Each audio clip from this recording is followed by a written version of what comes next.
जय सिया राम। मानस मंच भाग 6 में आपका स्वागत है। भाग 5 में आपने देखा कि हनुमान जी रावण से कहते हैं कि वे अपने बांधे जाने की बात से लज्जित नहीं हैं, क्योंकि वे तो अपने प्रभु श्री राम का काम कर रहे हैं।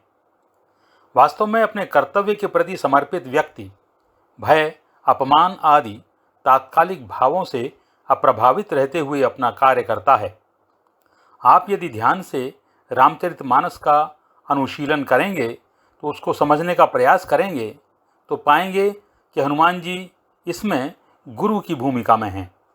वे किसी न किसी रूप में गलत दिशा की ओर अर्थात निशाचरी प्रवृत्तियों की ओर उन्मुख व्यक्ति को रोककर उसे सही दिशा देने का कार्य करते हैं। कुमति निवार सुमति के संगी। उन्होंने सुग्रीव के साथ यही किया, विभीषण के साथ भी यही किया और रावण के साथ भी वे यही कर रहे हैं। इतना ही नहीं, हमारे आपके विवेक के रूप में विराजमान वे हमें भी सही और गलत का संकेत करते हैं। सुग्रीव और विभीषण की तरह कोई सुन लेता है और कोई रावण की तरह उन संकेतों को अनदेखा अनसुना कर देता है। परिणाम भी उसी के अनुसार ही होता है। हम कहते तो हैं सुबह शाम कि कृपा करहु गुरुदेव की नाई, परंतु क्या हम हनुमान जी अर्थात अपने विवेक के अनुसार चलते भी हैं? तो हनुमान जी रावण को समझाते हुए कहते हैं कि हे रावण, मैं तुमसे हाथ जोड़कर विनती करता हूँ, तुम अपने अभिमान को छोड़कर मेरी सीख को ध्यान से सुनो। वास्तव में सुनना भी एक कला है। यदि हम किसी की बात समझना चाहते हैं तो अपने पूर्वग्रहों अर्थात पहले से बनाई हुई अपनी धारणाओं को छोड़कर, अपने अभिमान को छोड़कर उसकी बात को सुनना होगा। बुद्धि के जो 8 लक्षण बताए गए हैं, उनमें से पहला है सुनने की इच्छा का होना, फिर है सुनना, उसके बाद आता है सुने हुए को याद रखना, तत्पश्चात तर्क वितर्क आदि आते हैं। शुश्रूषा श्रवणम चैव ग्रहणम धारणम तथा ऊहापोहो अर्थविज्ञानम तत्वज्ञानम च धी गुणा। इसीलिए हनुमान जी रावण से कहते हैं कि तुम मेरी बात अभिमान को छोड़कर सुनो। विनती करऊँ जोरी कर रावण, सुनहु मान तजी मोर सिखावन। हे रावण, तुम अपने कुल के बारे में, अपनी वंश परंपरा के बारे में तो सोचो कि तुम कितने महान ऋषि पुलस्त्य के वंश से हो। इसलिए व्यर्थ के भ्रमों को त्याग कर भक्तों के भय को दूर करने वाले श्री राम का भजन करो। देखहु तुम निज कुलहि विचारी, भ्रम तजि भजहु भगत भय हारी। देवता राक्षस समेत समस्त चराचर जगत को भी खाने वाला काल जिनसे भयभीत रहता है, उनसे शत्रुता मत करो और मेरी बात मानकर सीता जी को सम्मान सहित वापस लौटा दो। राम जी प्रणतपाल हैं, अर्थात उनके समक्ष जो श्रद्धापूर्वक झुकता है, उन्हें प्रणाम करता है, जो उनकी शरण में जाता है, वे उसका पालन करते हैं, उसकी रक्षा करते हैं। तुम भी उनकी शरण में जाओगे तो वे तुम्हारे सारे अपराधों को भुलाकर तुम्हारी भी रक्षा करेंगे। जाके डर अतिकाल डिराई, जो सुर असुर चराचर खाई। तासों बयरु कबहु नहीं कीजे, मोरे कहे जानकी दीजे। प्रणत पाल रघुनायक, करुणा सिंधु खरारी। गए शरण प्रभु राखी हैं, तब अपराध बिसारी। हे रावण, श्री राम के चरण कमलों को अपने हृदय में धारण करके तुम लंका पर निष्कंटक होकर राज्य करो। संपूर्ण विश्व में ऋषि पुलस्त्य का नाम चंद्रमा की तरह चमकता है। तुम उस चंद्रमा में कलंक मत बनो, अर्थात पुलस्त्य ऋषि के नाम को खराब मत करो। तुम अपने मन में विचार कर तो देखो कि बिना राम नाम के तो वाणी भी शोभा नहीं पाती। जब हम किसी से मिलते हैं तो पहले राम राम करते हैं। दैनिक व्यवहार में आप भी देखें कि यदि कोई बिना राम राम बोले अर्थात बिना अभिवादन के ही सीधे बात करना आरंभ कर दे तो उसे अच्छा नहीं माना जाता। रामचरण पंकज उर धरहु, लंका अचल राज तुम करहु, ऋषि पुलस्त्य जस विमल मयंका, तेहि शशि महु जनि होहु कलंका। राम नाम बिन गिरा न सोहा, देखु विचारि त्याग मद मोहा।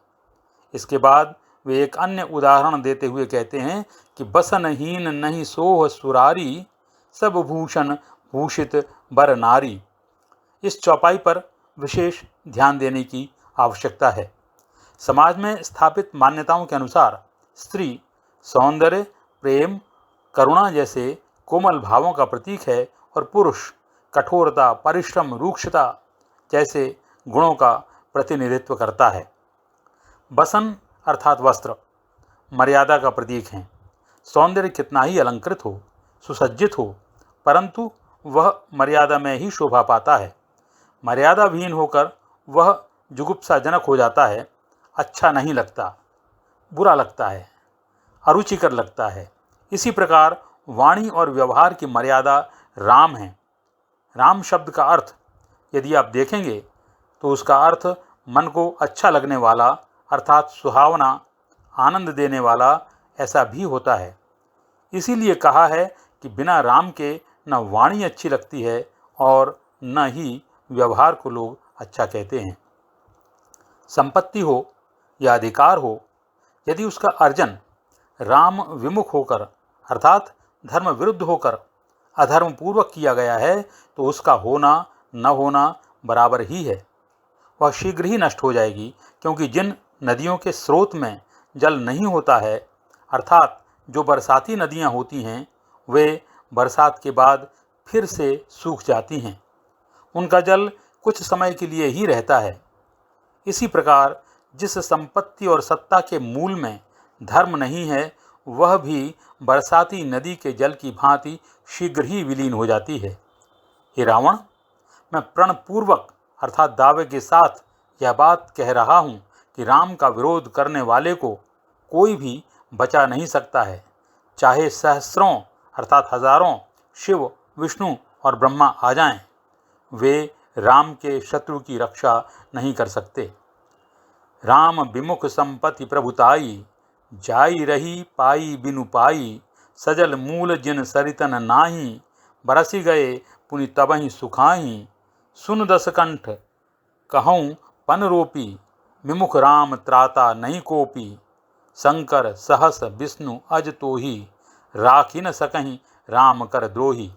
इसी बात को वाल्मीकि जी ने हनुमान जी के मुख से इस प्रकार कहलवाया है। ब्रह्मा स्वयंभूश्चतुराननो वा, रुद्रस्त्रिनेत्रस्त्रिपुरांतको वा, इंद्रो महेंद्र सुरनायको वा, स्थातुम न शक्ता युधि राघवस्य। अर्थात स्वयंभू ब्रह्मा, तीन नेत्र वाले त्रिपुरारी रुद्र अर्थात भगवान शंकर, देवराज इंद्र, ये भी यदि राम से युद्ध करें तो उनके सामने टिक नहीं सकते। अभिमान अंधकार की भांति होता है, जिससे मोह उत्पन्न होता है और वह बहुत कष्टप्रद होता है। तुम इस अभिमान रूपी अंधकार से बाहर आओ रावण, और रघुकुल के नायक कृपा के समुद्र भगवान श्री राम का भजन करो। मोह मूल बहुसूल प्रद त्यागहु तम अभिमान, भजहु राम रघुनायक कृपा सिंधु भगवान। हनुमान जी ने रावण से ये जो बातें कहीं, वे भक्ति, विवेक, विरति और नय से युक्त थीं। भक्ति अर्थात निश्चलता और विनम्रता, विवेक अर्थात उचित अनुचित का भेद करना, विरति यानी सांसारिक मोह माया से हटने की बात, और नय अर्थात नीति। आपको याद होगा कि सीता जी से हनुमान जी के जो वचन थे वे भगति प्रताप तेज बल से युक्त थे। मन संतोष सुनत कपिबानी, भगति प्रताप तेज बल सानी। ऐसा इसलिए क्योंकि सीता जी के मन में निराशा, वेदना, असहायता जैसे भाव थे। उन्हें प्रताप, तेज, बल जैसे भावों की आवश्यकता थी, जबकि रावण के पास तेज, बल इत्यादि की कमी नहीं है। उसे विवेक, विरति और नीति की आवश्यकता है। इसलिए हनुमान जी की वाणी यहाँ पर भगति विवेक विरति नय सानी ऐसी है। गुरु का उपदेश शिष्य की आवश्यकताओं के अनुरूप होता है। यहाँ बृहदारण्यकोपनिषद की एक कथा का उल्लेख करना उचित होगा। एक बार देवता, मनुष्य और दानव तीनों ब्रह्मा जी के पास गए और उनसे कहा कि हमें कोई उपदेश दीजिए। ब्रह्मा जी ने तीनों से एक शब्द कहा, द। जब देवताओं ने इसका आशय जानना चाहा तो उनके लिए इसका अर्थ बताया गया। द अर्थात दमन, यानी इंद्रियों का दमन, क्योंकि वे भोग विलास में लिप्त रहते थे। मनुष्य को द का अर्थ बताया गया दान, क्योंकि मनुष्य का स्वभाव संग्रह करने का है। वह कल के लिए, परसों के लिए और फिर उसके बाद भी जाने कितने परसों नरसों के लिए जोड़कर रखना चाहता है, इसलिए उसके लिए द का अर्थ दान बताया। राक्षसों के लिए द का अर्थ दया बताया, क्योंकि उनमें दया का अभाव होता है। दया का न होना, दूसरे के प्रति संवेदनशील न होना ही राक्षसी प्रवृत्ति है, अतः उनके लिए द का अर्थ दया था। ऐसे ही हनुमान जी की वाणी भी सीता जी के लिए कुछ और है तथा रावण के लिए कुछ और है। हनुमान जी की बातों में चारों तत्व भक्ति, विवेक, विरति और नय थे, परंतु रावण तो यह सब सुनना चाहता ही नहीं था। उसने उपहास करते हुए कहा कि वाह, हमें तो इस बंदर के रूप में बड़ा ज्ञानी गुरु मिल गया है। फिर उसने सीधे हनुमान जी को संबोधित करते हुए कहा कि मूर्ख, तू मुझे उपदेश दे रहा है, लगता है तेरी मृत्यु आ गई है। हनुमान जी ने कहा कि हे रावण, तुम जो कह रहे हो उससे उल्टा ही होने वाला है, क्योंकि मुझे साफ दिखाई दे रहा है कि तुम्हें मतिभ्रम हो गया है, तुम्हें सच्चाई दिखाई नहीं दे रही। यद्यपि कही कपियति हित बानी, भगति विवेक बिरति नय सानी, बोला बेहसी महाअभिमानी, मिला हमहि कपि गुरु बड़ ज्ञानी। मृत्यु निकट आई खल तोही, लागसी अधम सिखावन मोही।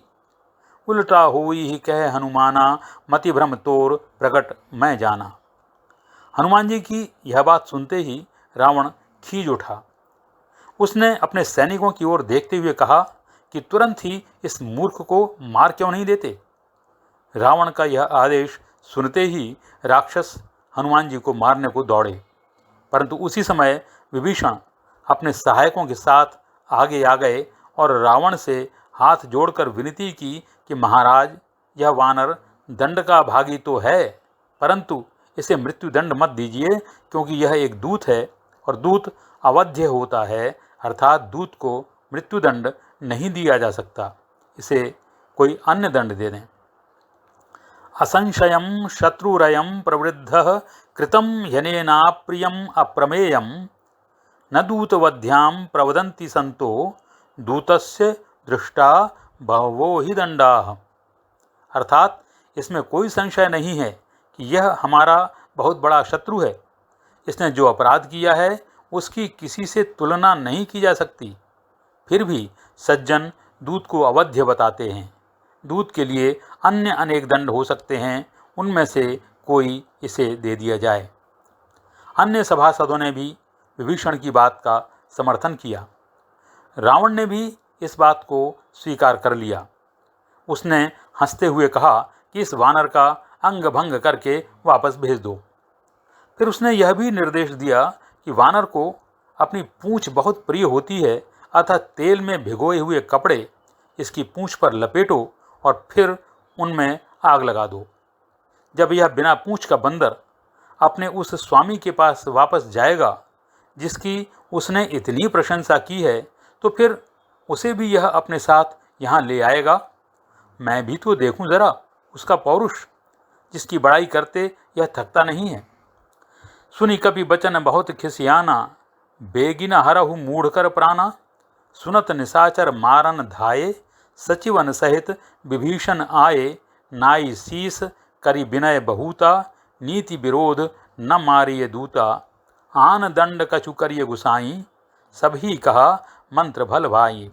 सुनत बेहसी बोला दस कंदर, अंग भंग करि पठिय बंदर, कपि कहे ममता पूछ पर, सबही कहूँ समुझाए, तेल बोरी पट बांध पुनि, पावक देहु लगाई, पूछहीन बानर तह जाई, तब सठ निज नाथहि लय आई।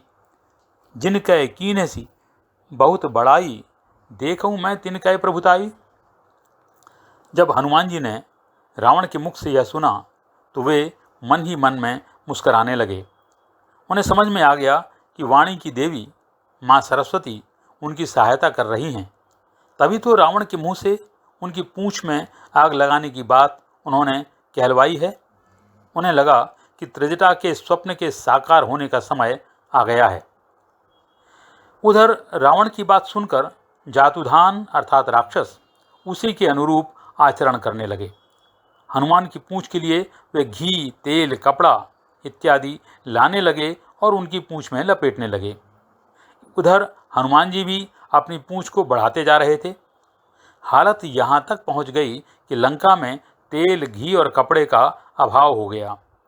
अनेक नगरवासी तमाशा देखने के लिए आकर खड़े हो गए। वे हनुमान जी को पैर मार रहे थे और उनका मजाक उड़ा रहे थे। उन्होंने उसी हालत में हनुमान जी को लंका नगरी में घुमाया। इस बीच ढोल बजाए जा रहे थे। लोग हनुमान जी को इस प्रकार बंधा हुआ देखकर तालियां बजा रहे थे। नगर में घुमाने के बाद उन्होंने हनुमान जी की पूंछ में आग लगा दी। हनुमान जी मानो इसी क्षण की प्रतीक्षा कर रहे थे। उन्होंने तुरंत अपने आकार को परम लघु अर्थात बहुत छोटा कर लिया। छोटा रूप होते ही उनके बंधन ढीले पड़ गए और वे उनमें से बाहर निकलकर सोने की अट्टालिकाओं पर जा चढ़े। उन्हें ऐसा करते देखकर राक्षस स्त्रियां भय से सहम गईं। बचन सुनत कपि मन मुस्काना, भई सहाय सारद मैं जाना। जातुधान सुनि रावण बचना, लागे रचय मूढ़ सोई रचना। रहा न नगर बसन घृत तेला, बाढ़ी पूछ कीन्ह कपि खेला। कौतुक कह आए पुरवासी, मारहि चरण करहि बहु हासी। बाजहि ढोल देहि सब तारी, नगर फेरी पुनि पूछ प्रजारी। पावक जरत देखी हनुमंता, भयउ परम लघु रूप तुरंता। निबुक चढ़ेउ कपि कनक अटारी, भई सभीत निशाचर नारी। ईश्वरीय प्रेरणा कुछ ऐसी हुई कि वायु के सभी 49 प्रकार उस समय सक्रिय हो गए, अर्थात वायु अपनी पूरी शक्ति के साथ चलने लगी, जिससे अग्नि और बढ़ गई। उस समय हनुमान जी ने भी भयंकर अट्टहास करते हुए अपने शरीर को इतना विशाल बना लिया कि वह आकाश को छूते हुए प्रतीत हो रहे थे। वायु के 49 प्रकारों को हमारे पारंपरिक साहित्य में इस प्रकार बताया गया है कि हवा के 7 गण या कहें 7 दूत हैं। इन 7 मरुत गणों के नाम हैं प्रवह, आवह, उद्वह, संवह, विवह, परिवह और परावरह। इन सभी के अंतर्गत 7 गण और हैं। इस प्रकार वायु के कुल प्रकार 49 हो जाते हैं। हरि प्रेरित तहि अवसर, चले मरुत 49। अट्टहास करि गरजा, कपि बढ़ि लाग आकाश। हनुमान जी का आकार बहुत बड़ा है, परंतु उनमें स्फूर्ति कम नहीं है। वह एक घर से दूसरे घर पर दौड़कर चढ़ जाते हैं। करोड़ों भयानक लपटें उठ रही हैं और पूरा नगर जल रहा है। लोग बेहाल हो गए हैं। कोई हाय माँ चिल्ला रहा है तो कोई अपने बाप को पुकार कर कह रहा है कि अब इस संकट के समय हमें कौन बचाएगा। कोई कह रहा है कि हमने तो पहले ही कहा था कि यह कोई बंदर नहीं है, बल्कि बंदर के वेश में कोई देवता आया है। कोई कह रहा है कि यह वानर बहुत सज्जन था, धर्म सम्मत बातें ही तो कह रहा था। उसका अपमान करने का ही यह परिणाम है कि राक्षस राज रावण का यह नगर ऐसे जल रहा है मानो इसका कोई स्वामी है ही नहीं, कोई इसका रक्षक है ही नहीं। हनुमान जी ने विभीषण के घर को छोड़कर पूरे नगर को पलक झपकते ही जला डाला।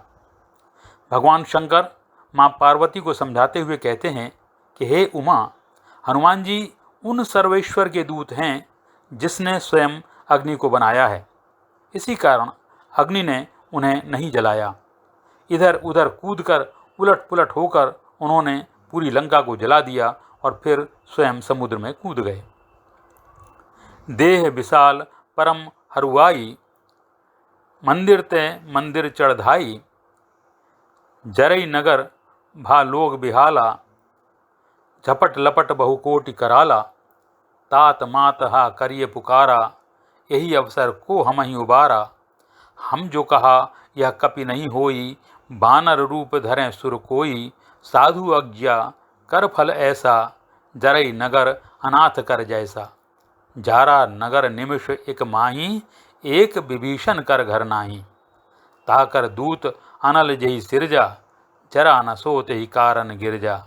उलट पुलट लंका सब जारी, कूदी परा पुनि सिंधु मजारी।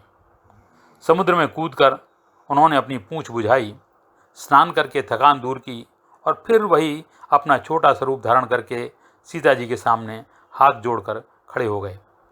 पूंछ बुझाई खोई श्रम, धरी लघु रूप बहोरी, जनक सुता के आगे ठाड़ भयऊ कर जोरी। हनुमान जी ने विनम्रतापूर्वक सीता जी से कहा, हे माता, मैं वापस श्री राम के पास जा रहा हूँ। आप कृपा करके मुझे कोई एक ऐसी निशानी दीजिए जैसी भगवान राम ने मुझे दी थी, ताकि मैं जाकर उन्हें वह दिखाकर बता सकूं कि मैं आपसे मिलकर आया हूं। सीता जी ने अपनी चूड़ामणि उतारकर हनुमान जी को देते हुए कहा कि हे पुत्र, श्री राम से मेरा प्रणाम कहना और कहना कि प्रभु आप तो पूर्ण काम हैं, आपकी अपनी तो कोई इच्छा आकांक्षा है ही नहीं, परंतु चारों ओर आपका ऐसा यश है कि आप अपने भक्तों का संकट हरते हैं। अपने उसी विरोध को, अपने उसी यश को याद करके हे नाथ, मेरे इस भारी संकट को भी दूर कर दो। हनुमान जी ने प्रसन्नतापूर्वक उस चूड़ामणि को स्वीकार किया। मातु मोहि दीजे कछु चीन्हा, जैसे रघुनायक मोहि दीन्हा, चूड़ा मणि उतारी तब दयऊ, हर्ष समेत पवन सुत लहेऊ, कहेऊ तात यस मोर प्रणामा, सब प्रकार प्रभु पूरन कामा, दीन दयाल बिरुद संभारी, हरहुनाथ मम संकट भारी। वे हनुमान जी से कहती हैं कि हे पुत्र, तुम स्वामी को शक्र अर्थात इंद्र के पुत्र जयंत की कहानी सुनाते हुए उन्हें उनके बाण के प्रताप का स्मरण कराना कि कैसे जयंत ने पैर में चोंच मारने की धृष्टता की थी और कैसे प्रभु ने एक सीख का बाण के रूप में प्रयोग करके उसे दंडित किया था।